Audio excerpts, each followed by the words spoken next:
Good morning. Today we're going to read Hedgie's Surprise by Jan Brett.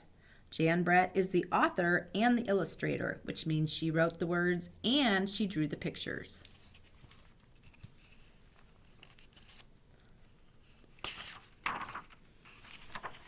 Hedgie's Surprise. There's our first picture.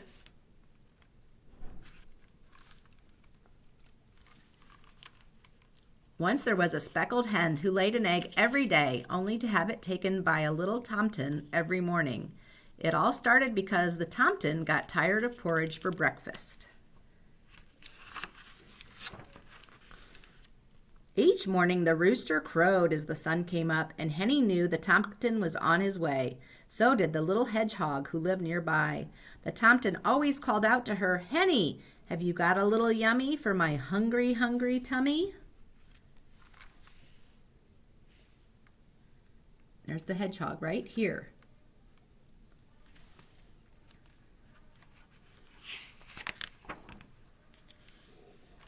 The tomtin climbed into the hen house and took Henny's warm, smooth egg and ran out to cook it in his little kettle, sprinkle it with salt, and gobble it down.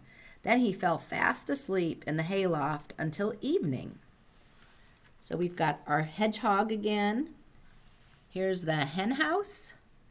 There's the tomtin, and there's his cooking pot.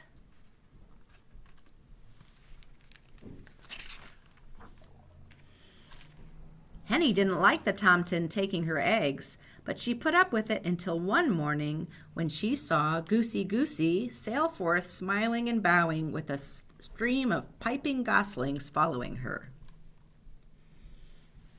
Can you find the hedgehog on this picture? There she is. And here's the tomtin fast asleep in the hayloft.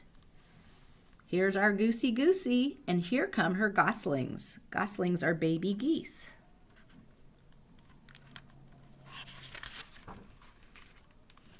"Oh my," Henny clucked. "Where did all those little ones come from?" "My eggs are hatching," crooned Goosey Goosey. "Here comes the last one now." From that moment on, Henny wanted a brood of peeping chicks of her own, but how could she stop the tomtin from taking her eggs? There's our little hedgehog again, and the goose with her goslings, and there's the tomtin up in the hayloft. The next morning, when the tomtin poked his head in, Henny tried. She clucked loud and pecked. She flew at him, but nothing stopped that hungry tomtin from taking her egg again. There's the mother goose and her goslings. Here's the hen, and there's the little boy, and what does he have in his hand? Do you see the hedgehog on this page?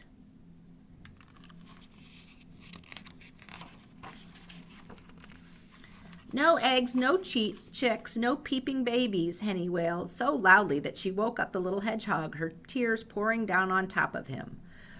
"Puffa, puffa, stick, stick," Hedgie went as he crawled out to talk to her. "Poor Henny, I've been watching the totem take your eggs. I'll help you trick him into stopping." You see Henny's empty nest? And there's the tomtin. The next morning, when the rooster crowed, there was the tomtin. "Henny, have you got a little yummy for my nearly empty tummy?" Henny and Hedgie were ready. The tomtin reached for an egg and pulled out an acorn. Said the tomtin, "what's this?" And off he went to try it. The acorn was tasty, but it didn't fill him up, and he woke in the middle of the afternoon grumpy. What's our hedgehog doing here?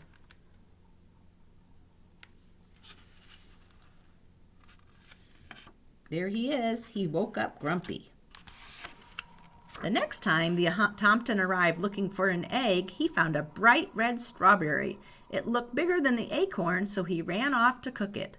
The strawberry was jammy and sweet, but it only filled up the tomtin a little more than the acorn had, and he woke up early. What's the hedgehog have on his back here? You see? And here they're watching while he cooks his berry.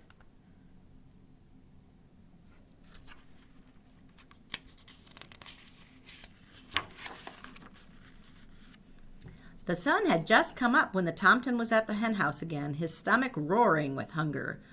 Pushing Henny aside, he grabbed for an egg, only to find a delicious-smelling mushroom. He raced off to cook it, and as scrumptious as it was, he woke up with his little tummy grumbling for more.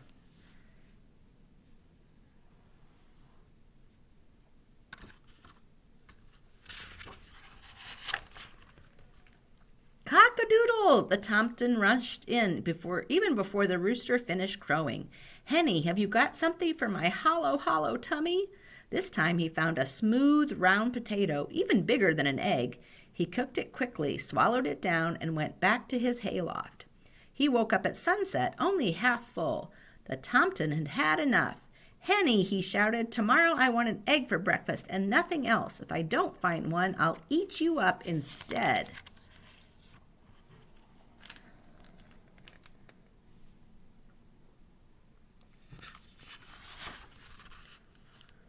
Henny was scared. The Totem had been tricked by an acorn, a strawberry, a mushroom, and a potato. How could they fool him again?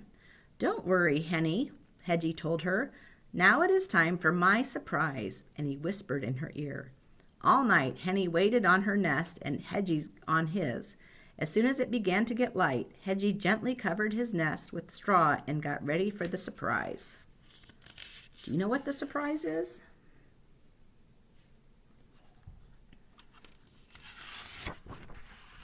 Henny and Hedgie could hear that Tomten's stomach rumbling like thunder a mile away. He burst into the hen house, pushed Henny aside, and grabbed. Ow, he howled. Ow, ow, ow. Puffa, puffa, stick, stick.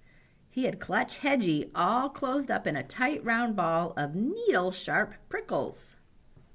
You see? There's the hedgehog. Right there.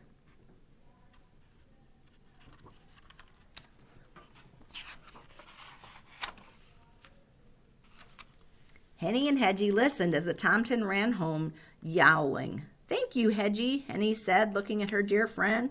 I'm sure that Tomten won't be back here again for breakfast, but what I can't figure out is, where have you hidden my eggs?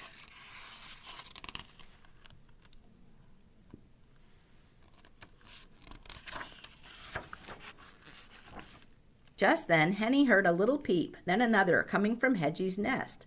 She looked over and saw the straw begin to move. 5 baby chicks peeked out of their shells and fluffed up their down. As Henny settled down with her babies nestled around her, the Tomten's mother was in the hayloft making breakfast for her hungry Tomten. See the mama? And there's Henny with all her chicks. Here's Tomten. He's eating, isn't he?